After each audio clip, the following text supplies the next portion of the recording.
Hello and welcome to Think Watercolour. Today's demonstration sketch is some rocks on the Penwith coast in Cornwall. It's taken from a reference photograph which was photographed on a fairly calm, quiet day on the Cornish coast. The sea's quite flat, which is unusual for this part of the coast. It's a bright sunny day.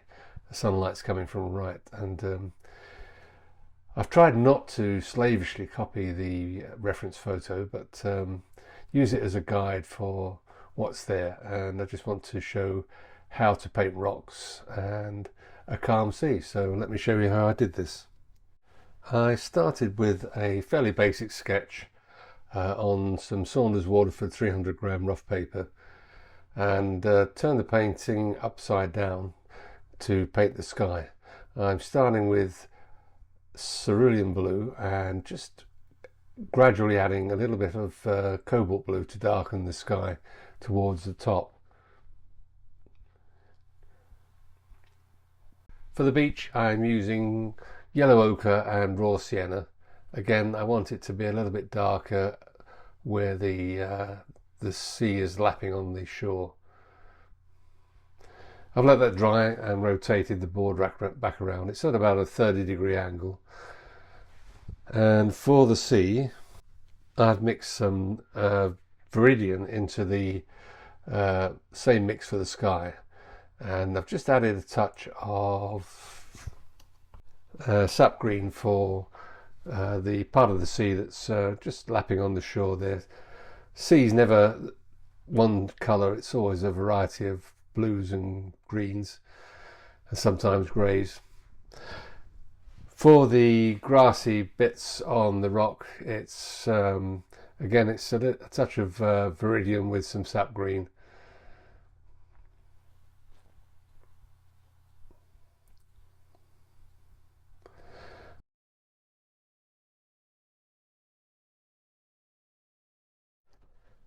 For the first wash on the rocks, I've used some sepia and some cobalt blue for a fairly warm grey, and then I'm dropping in some fairly neat burnt sienna, and then a bluey grey mixed with ultramarine and burnt sienna at the bottom of the rocks. Adding some variety in the colours in the rocks is important. They're never all one single colour.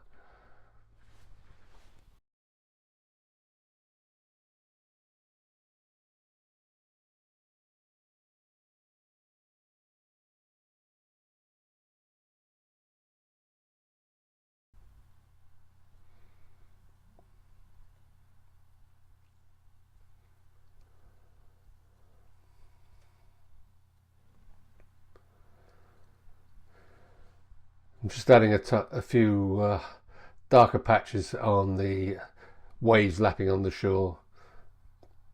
They're not big rollers, these are very small waves just lapping. And I'll be adding some white gouache later to put in some highlights. Again, just darkening near the rocks with some sap green. For the deepest shadows on the rocks, I'm just using some ultramarine and a tiny amount of neutral tint and some burnt sienna to create this fairly dark grey. As I said earlier, the sunlight is coming from high up to the right, so the shadows are quite strong in places.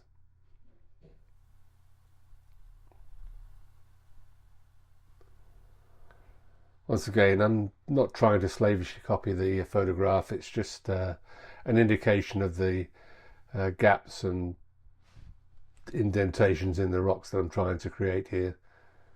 Putting the darkest darks in to start with for once, just to give me a guide as to where the darks are, so that I can put in the midtones.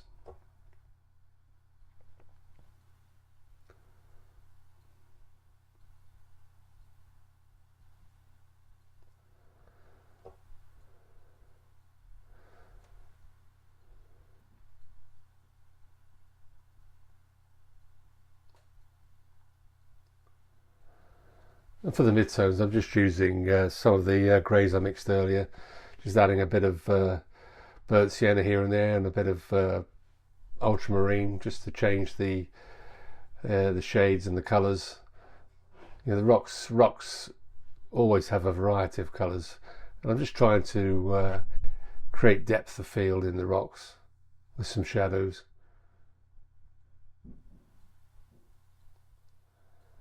Always following the line of the way the rocks are lying on the ground.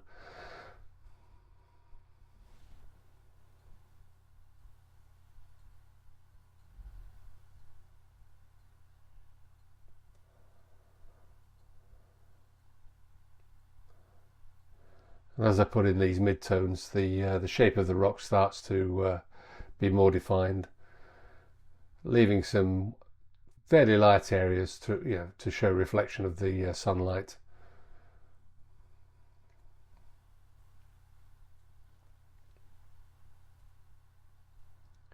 Again, I'm just interpreting the photograph. You know, there's no point trying to paint every crevice and crack.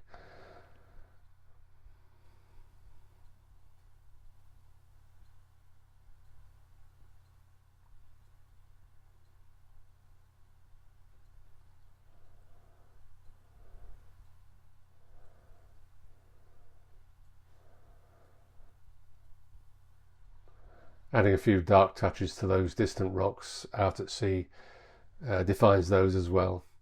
I'm just using a rigger to put some lines and cracks in the rocks. Again, following the lie of the rocks. It just helps to define them a little bit and add a bit of interest in the painting.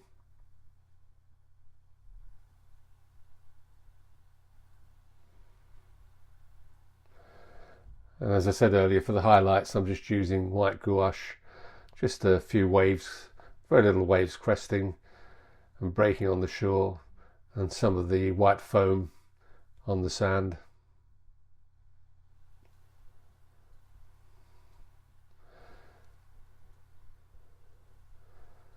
And I'm just looking at the painting now. I really, just to be self-critical, I think I should have gone a bit darker with the colour of the sand, but it's not the end of the world. It still works.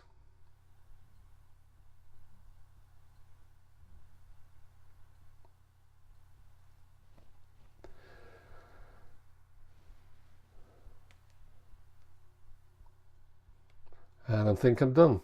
The temptation was to put a few seagulls in flying around, but I decided it just looks quite calm and placid without any movement, so I've left it as it is. I hope you found this video useful. Do give it a like if you enjoyed it and found something to learn from it. It always helps with YouTube. Do subscribe if you're not a subscriber for future videos. I do try and post at least once a week, but it doesn't always happen. And thanks again for watching.